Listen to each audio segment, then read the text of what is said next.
Hi guys, welcome back to my YouTube channel. My name is Olga Donchenko. I'm a seasoned agent in Central Toronto and I've been helping clients for over 20 years. Today I'm excited to welcome back Kelly Harvey from Kelly Harvey Living. She is a world-renowned, award-winning designer, has been running a successful design team for over 22 years. And today, the topic of our conversation is going to be a little bit of a divergence from my previous questions into how do you work as a designer with developers? Because as we know, Toronto market is full of, projects. There's lots of development. We are a growing city. You have an extensive experience. So I would love to hear your experience working with developers. And perhaps we can start with you just giving us a little bit of what it is like working with Kelly Harvey Living when you are a developer. Oh, well, first, thanks for having me here again. It's great to see you. I'd say what's kind of interesting is when we meet with developers, one of the first things we say is we don't just make things look nice, we make things profitable for them, Right. and enjoyable for the end user as well. We really have a focused vision when we meet with developers, and our experience is extensive over 20 years working with them. Mm-hmm. So they're getting a specialized service. At what time or, how early do you usually get involved with the developer? Usually right before they're going to get ready to go to sale. Mm-hmm. So during the registration phase, when you start seeing register soon, that's when we're brought on board with the other consultants. Mm-hmm. So when you start your relationship with developers, I'm sure there's a lot of moving parts to it because they are thinking of how to build the project, how to make sure that it appeals to a buyer, and how to, at the end of the day, not to overpay. So what kind of assets do you bring into those fields? Because I know you are great at putting together product that would appeal to a buyer, but you also bring benefit in terms of like negotiating prices for your builders on products and connecting them with suppliers. So tell us more about that. Oh, yes. Well, I think what we bring is experience, and that is worth a tremendous amount because we work with a lot of different developers. And what's great is that, single developers, they don't know what the other developer does. Right. So having the experience from working with multiple developers, we learn about different trades, different products, things that are going to help. So we always know who did a good job, who's doing well, who's meeting deadlines, who has the right team, who has the newest, latest, most innovative product. As far as trades go, we don't actually negotiate pricing, but we do have a good sort of pulse on what pricing is. So when we're selecting things for a project, we know that it's going to be within budget because it wouldn't be good for us if we're proposing something that we know won't end up making the spec and then we have to reselect. So we like to try to do it once the first time. One thing that we're very strict on, and we're lucky that we work with great developers, is we only spec quality. Right. We don't want to work with developers that are cutting corners. Mm-hmm. And I find by the time a developer reaches a stage where we sort of call it the big boys, when they're actually building condos, it's quite incredible what goes into it. But they're at that point where they understand value of product. They're not always looking to save money. They want to build it right the first time, and they want to make sure it's going to attract buyers, be sustainable. They don't want customer service issues. And we love working with these developers because they value marketing and design and good architecture. Course.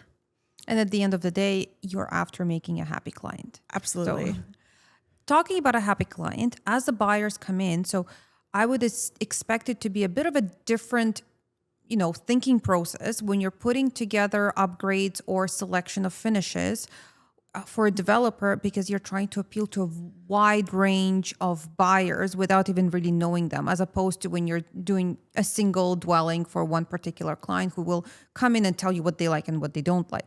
How do you work with that thinking process, and how do you put together those upgrade packages that actually end up selling? Oh, it's interesting. So the thought process behind it is, a lot of people who are buying condos, it's usually their first home, right? Or for someone, it's an investment property. And with that in mind, simplicity is key. We want to have good finishes. People, they don't really, as it is their first home, they don't understand the process of selection and customizing. So our job is to make something so beautiful and give them 3 options. And usually it's sort of a light, medium, dark, if you will. And I think our jobs become a little bit easier over the last few years because a lot of people just want sandy beige tones right now. Makes the space look bigger, brighter in the winter, easy to maintain. So it's gone very well. I would say though, in the luxury, we're working on a project actually with Sierra Corp in Yorkville. And it's interesting because of the location being luxury. A lot of the people are buying multiple units and they want to customize the space. Right. So that's a fun new project that we're working on. And in that kind of a scenario, is there a lot of custom work? Just that would be typical of your other luxury clients building a project? Absolutely. Or they're still selecting just from like a folder of pre-selected designs? No, on this project in particular, 110 Avenue Road, they're actually allowing them to select whatever they want, as so long as they're working with our design firm. And that way we have control over, there's a lot of things that with the condos you have to take into consideration, which is timelines. And when they need it, they need it. And there's not usually a bunch of advance notice that in 6 months we're going to need the tile. It's sort of everything has to be available quickly. Right. So we were able to customize that. And some people buying in other condos, they don't realize that you could potentially buy 2 units from a builder and make it a larger home. And I'm hoping we see that become more of a trend over the next 50 years, because I think that would be a great way to revamp the condos downtown, that issue that we're having with too many smaller units. Right. And if they had built with options to buy multiples, it would probably solve a great housing issue. I couldn't agree more with you. We actually have, our firm has 2 Post Road on pre-construction as well. It's a specific kind of a luxury building as well, but it would be comparable to a Yorkville location. And we've actually had a few clients, same, even though most units are quite large, combining multiple units. So essentially you're really getting, I call it like having a house in the sky kind of a scenario. And I think it does address a lot of the concern, a lot of the conversations I'm having with people is with housing and affordability, they can't buy, let's say, a detached home, but they would go into a condo because of the location. However, most of the condos that have been built over the last 10 years have just been shrinking in size. They don't fit a family with kids, Right. you know? So I feel like a trend where people are combining multiple units is here to stay, and it would really accommodate a lot of families. Yes, absolutely. It would be interesting to see if the city of Toronto, if maybe they could watch this and see if that could be a way to help with the housing crisis and go in and take some of those, 400 square foot units and combine them Into turn them an 800. It would be great to see families in the city again. I think so. Yes, for sure. So in your experience, why is it important for a developer to hire a professional full-time designer on their projects? There's a lot of regulations that are involved with when building condominiums, and there's fire regulations. It's just an understanding of materials, and it's different from private residential because you have to have commercial grade products and fire rated wallpapers. You can't just work with any decorator. You have to have experience and understand this. And I think working with designers that have experience, they understand the consulting phase. There's a lot of meetings that happen weekly for several months where you're coordinating, and it's almost like quilting. It's like you're marrying mechanical with electrical, with plumbing, with design, with the ceiling designs, and we all work together to create a wonderful finished outcome that will save the builder money and make sure that we have to make sure there are no mistakes, because when you're pouring concrete, rebar, there's no room for error. Right. It has to be done right the first time. And that's why if you make a mistake, you make it on the whole 200 plus units. Absolutely. It's not a quick and easy fix. Absolutely. At design firms, probably people don't know you have to have $2 million in liability insurance. So you need to work with professionals. Exactly. And in the end, I'm sure there's a lot of money saving for a developer because you can prevent them from a lot of these mistakes. Absolutely. And it's important for them with budgeting. It's really a village that puts together a condo. It's almost like putting together a movie production because they have just like their accountants and the different loans that they're getting. Right. And they need to have budgets in place, and things can come up. Like I want an interesting story I didn't know, but one of the consulting meetings, they were talking about how it was in a busy intersection and they needed cranes, but the weight of the underground garage wasn't going to support the weight of the crane. Right. And that was a surprise. So, but they always figure this out before they start building. That's the point of these consultant meetings. But they found a way around that. But I thought that was interesting. That's not something I would ever think about as I'm not an engineer, but it was interesting to see how, just even hiring police to divert traffic, and there's a lot of different things that go into it. Totally. A lot of moving parts for sure. I always learn. In your experience, I'm sure you have a wide range of experience with one-on-one custom clients and also your developers. How does your design process differ when you're working with a developer versus a single builder? I think that one of my favorite things about working with developers is they're really in it for efficiency and they're trusting. So they're not in it. They're not putting a personal touch into it other than the request of quality. Right. So it's really great because as a designer, you sort of have carte blanche to do what you would like. You have freedom. So it's thrilling and we really, really enjoy it. And I think things go a lot smoother because of that. I think when you're working with homeowners, I mean, it's a different process. It's exciting because it's more intimate and you get to know people and you have new friends for life basically after, but there's more personality, maybe the husband or the wife, like different elements. Right. So you have to sort of marriage counsel the selections and choices, and budgets are more in place. So it's a little more restrictive. Right. But I think in the end, if homeowners trusted the designer that they hired more, they would be blown away with the outcome. But I understand it's hard. People overthink a lot too. They're worried about making mistakes, but developers have that experience and they just trust. So that's the difference. Of course. It must be exciting to develop, yes, to create something when you have total freedom over it. Yes, I absolutely love it. And it's very interesting. I've come to learn sort of the progression of a designer is, you start with renovating, say not renovating, but decorating someone's living room. And then you go into, say, model homes, and then you're doing custom luxury homes or renovations. And then you start doing condos in the common areas. And then you end up doing hospitality and eventually hotels. Yeah. So talking about your extensive experience in this design space, what has been your most memorable project to design and why? Maybe it's one of your first, or maybe it's one of your most recent ones. It's so hard to pick one, but one does come to mind. I had a client for over 15 years and he sadly passed away last year. But he gave me a model home, my first luxury model home to do. And he was so difficult to work with. And one of the things I learned in professional coaching was that the most difficult client, if you can convert them, they're going to be your best advertising. And it was so true. He questioned everything I did. And not just me, just everybody on the site. He was a little bit difficult to work with, and he was famous for that. But in the end, when the whole project was finished, the look on his face was just wow, wow, wow, wow. And from then on, he was a client for 15 years, and we won a lot of awards.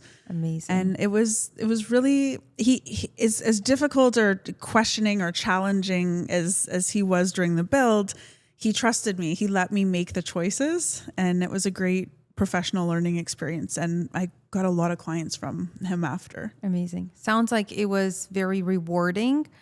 And also it was inspiring. Yes. Like once you go through that you probably feel like, hey, I can do this. I can do it with even the most challenging client. Absolutely. Sure. Can you share an experience where you've collaborated with a developer and your collaboration directly influenced sales or the buyer experience? Yes. So, I have two to share, but the first one that comes to mind was Aspen Ridge Homes had called me to do a model suite for them. They had a unit that wasn't selling, and it was a bachelor unit, and it was really tiny. It was very small. and no one could picture how the furniture would work. So we ended up staging it, and within 2 months they sold. It was actually literally the whole corner vertically of a condo building. And after designing and furnishing it, they sold out in 2 months. And For the whole for the whole line, I should say. So that one was really rewarding, and I remember that fondly. And then there was another developer that we were working with, and we basically, in the initial design phases, there's a review of the floor plans, and we get to look at them. And sometimes they'll hire us on as an added service to review the floor plans and see if we can enhance them.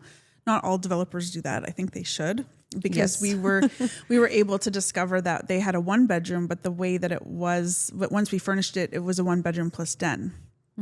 So they were able to, it was better for the home purchasers, but it was also great for them because they were able to charge more.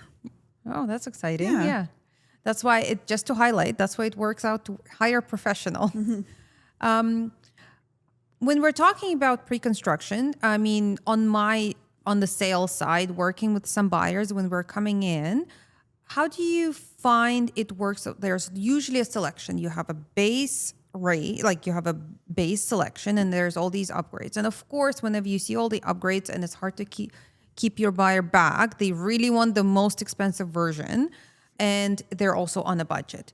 Do you see there to be an option to roll that into a purchase? And at what point, as a designer, would you recommend somebody trying to negotiate that with a developer? Oh, it's an interesting topic, and I think working in the building industry for so long, I don't think it's common knowledge that you can hire a real estate agent to come and negotiate with a developer for you. The developer actually has bonus systems where they pay a realtor. So I think it's knowing that I would always bring a realtor in to help negotiate the best deal. And also it's like things like they don't know not to buy a unit next to a garbage chute, or you don't want the one that's right outside the elevator because you're going to hear more noise. So having someone who's more experienced come in initially with you helps. And then the added bonus to answer your question is that the realtor will be able to help strategize them on what to ask for. Most builders, they flat out just say, we're not going to include anything. You can deal with that when you get to the decor studio, if they have one. If they're able to say, I know I want upgraded appliances, or I know I just want 10 pot lights. Just keep it simple, a little soundbite, and I'm sure that some builders will consider it. And I think especially in today's market, well, just to I guess highlight on what you were saying, getting a realtor, it doesn't cost the buyer anything. That's right. In most cases, the developer will cover the commission, just like when the seller covers the commission in the transaction. And bringing in a professional, I think they can truly navigate the market and focus on the things that, there's worthy upgrades. And then there's upgrades that perhaps the selected buyer wants, but they won't bring them value down the road. So absolutely navigating them through those as well. Yeah, it's even, I have known some people that bought investment condos, and they just kind of bought something because someone mentioned it was a good project, but they ended up facing the garbage loading dock. Right. And I think it's important to have a realtor come in, especially if it's of no extra cost to you, to come in and look and think of those things that they don't think about, and which direction. Some people, they get confused looking at a floor plan. What's north? What's east? And how much sun am I getting? And just even the benefits of, like what floors not to get, because there's some cultures that are superstitious. Right. And there's such a benefit to having a realtor come in, and even hiring a designer to come in with them if the builder does have a decor program, navigating what they should do and what they shouldn't do, because electrical is really challenging to do later. Like you're stuck with track lights, but you could put pot lights in. You could just helping navigate what to add and what not to add. I think hiring a professional is so important. I couldn't agree more. How many people don't? I mean, we have doctors and dentists and lawyers, but we don't have professionals in all the other aspects of our life. Exactly. And why not? We're here to help. It's like you will hire a lawyer to close the deal, but you should also hire the other professionals who make sure that the deal you close on is going to be the one you're going to enjoy. Absolutely. For sure. I am aware that you also have a successful furniture business that it's selling all over North America. You cater to a lot of your clients by providing custom upholstery. Can you tell us more about that, and also how that has benefited your developers for maybe the common areas? And Yes, well, actually, that's in a way, it's how it started. So about 12 years ago, my math might be off, but anyways, give or take. Yeah, a long time ago. I was doing model homes for developers, and I found it frustrating because the budgets that they would give didn't allow for really great quality furniture. And I did one project where they went up more, they gave a more substantial budget. And I could really see firsthand how much furniture changed the look of the space. And I realized that there was a niche that was missing. So there was either lower end fast fashion furniture. I mean, we were just discussing a brand that you have to put together yourself and you can't move it after. Exactly. It's one and done. But then there was furniture that was just really too expensive, sofas and luxury sectionals at $20,000. And I thought, there's got to be something better. There's got to be something in the middle. And there wasn't really much. So I decided to design and create my own furniture collection.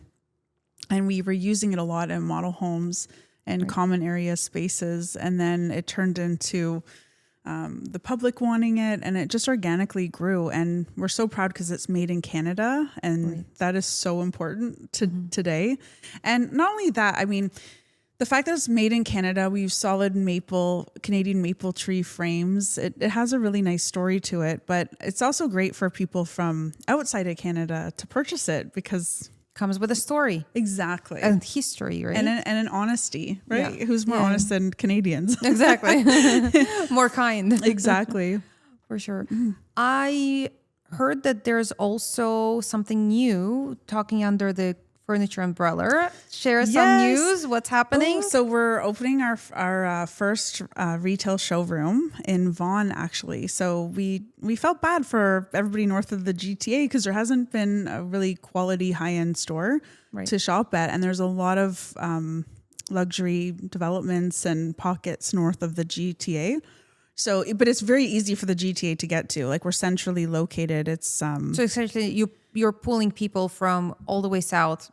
Exactly. And all the way north. We're near Highway 7 and the 400. So people from King City and Nobleton and Aurora, they can come down, or people from the city. It's very easy to get to. But it's unique. It's more of a lifestyle showroom because we find that people, it's not cookie cutter where everything cookie cutter matches, but at the same time, everything integrates together, and not everyone can afford a design firm, but I think everyone deserves to have great quality furniture. So coming in, they'll get that designer look and a lot of support along the way. Well, I'm excited to visit it when it opens. So be sure to share that. Definitely. And we invite everybody to come check it out as well. And I believe it should be done beginning of 2026, end of 2025. Yes, that's right. Exciting. Yeah. Anything you have coming up? Maybe there's a project you wanted to mention for our viewers that you're excited to be a part of and they should be keeping an eye out for. Yeah, I think we're working on, we're very lucky to be working with Sierra on 110 Avenue Road in Yorkville. It's unique because it's one of those condos where people are buying multiple units and putting it together. Right. So we're hoping to be working on a few different units in there. So I think that'll be fun because it's that luxury hotel vibe that I love to work on. And when is that due to complete? Oh, probably in 2028. But along the way, there will be images and I'll be bringing people along on the story. Yeah. Yes, I can't wait to watch that story as well. And then for any viewer who is looking to perhaps explore the possibility of buying a unit there, you can reach out to Kelly direct and we'll add some information down below. What do you see trends, changes coming into 2026 in terms of the development?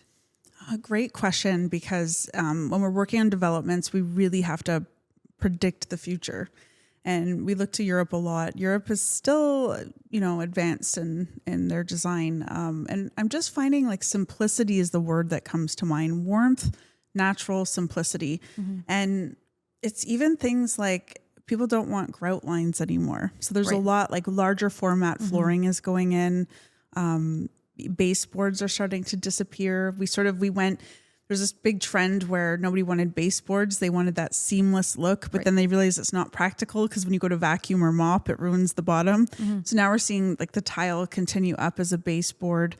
More like no one wants to see drywall anymore. Everything is either plastered or wallpapered or wood paneled. So I think just more simplicity and more attention to space planning, organic shaped seating. Like you've probably seen a lot of curved sofas. Yes. More organic shaped rugs. So I think it's just a better quality finishing for longevity, lighter tones, and organic shapes. Okay. And now that the market has been changing, we are seeing, at least some of my clients too, we're seeing a lot of developers converting into building purpose-built rentals instead of condos. Has that impacted your business, your design goals when they're working with you, or no? Yes, absolutely. We're still basically the selections that we're making are along that line. And we're finding that what's happened over the last decade is developers are a lot more aware of quality and buying things once and buying it right. So I'm finding that 10 years ago, developers were like, I want it cheap, easy as possible. But now people are like, I want it to last. And it's really nice to see that change. So the styles are still the warm, neutral, more white kitchen cabinets or light woods. But they're putting a little bit more attention to detail. And I think because the market has been softer, it's a great opportunity because buyers or renters are going to get nicer finishes. Yes. The builders have to be competitive. Exactly. For builders to stand out from the crowd, they really need to invest into attracting a buyer that will come for their upgrades, their quality, and at the end of the day, functionality of the space that they just, achieve with hiring a professional designer. Exactly. I've also, maybe it's a personal thing, but I've also noticed that a lot of these purpose-built rentals, they're putting a focus on common areas and, like I've seen some have coffee shops and bowling alleys. And so basically they are spending a lot more money. Did you see that that trend in your design aspects, and how do you tackle like it's designing and bowling alley? I think people are, I think in the 80s, it kind of started when there was a big boom of condos, and it's, there's a swimming pool, a party room, and maybe a rooftop patio. And that was it. And I think people are kind of bored of that. Like pools, I love swimming pools, but for smaller builders or for rentals, it's a lot of maintenance, and the maintenance fees can get really high with buildings that have pools that are smaller. I think now we're starting to, as a society, evolve, and people are like, builders are getting more creative. So we're starting to propose actually like podcast rooms or shared office space, like work flex spaces. Unique games rooms. It's kids rooms now because more families, so like kids toys, and then there's pet wash spas.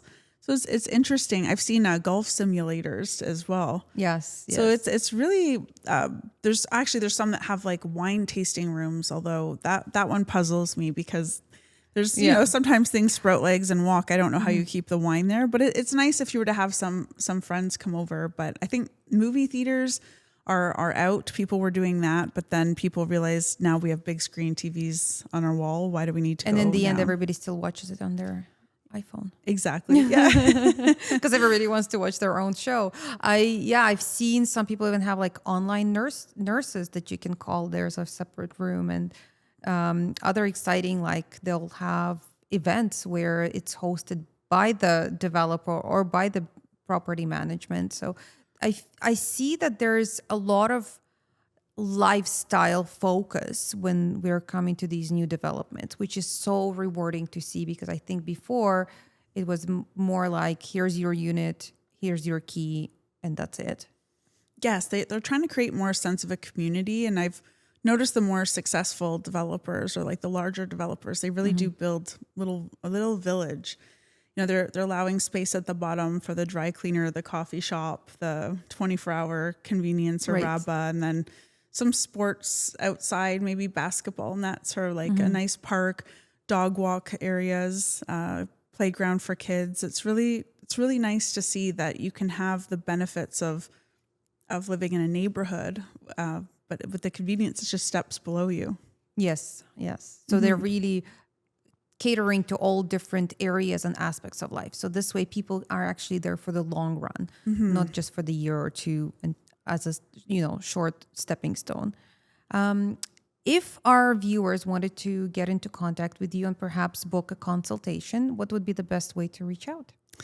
The best way would go to our website, our contact section. So www.kellyharveyliving.com. And that would have a link to your furniture Yes, website as well, right? Website and our Instagram as well as Kelly Harvey Living. And we're always posting on there. I find right now that's our main channel for sharing news and updates. And there's a lot of very inspiring stuff there happening. So you guys make sure to sign up and watch out for Kelly's amazing ideas coming to life. Thank you so much for having me. Thanks for coming back. It's been a pleasure Yeah. chatting with you again. And as always, lots of insight. You're a pleasure to speak with. And I'm even getting inspired myself in my business of how to navigate my buyers who want to go into perhaps a pre-construction project. From my end, thanks for tuning in. As always, it's Olga Donchenko. I love having you guys here. Make sure to leave a like and subscribe. And if you have a few seconds, leave a comment of the topic you would like us to discuss next time. Take care.